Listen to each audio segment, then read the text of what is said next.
хроническое заболевание. Что делать тем, кому он достался по наследству?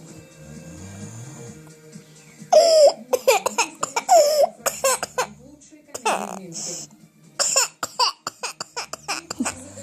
Деда Мороза горячая акварамка. Такие сюрпризы волшебные своих праздников.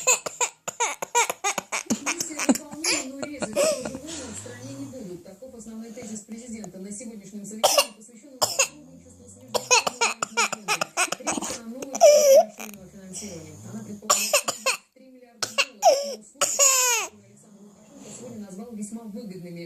Подробности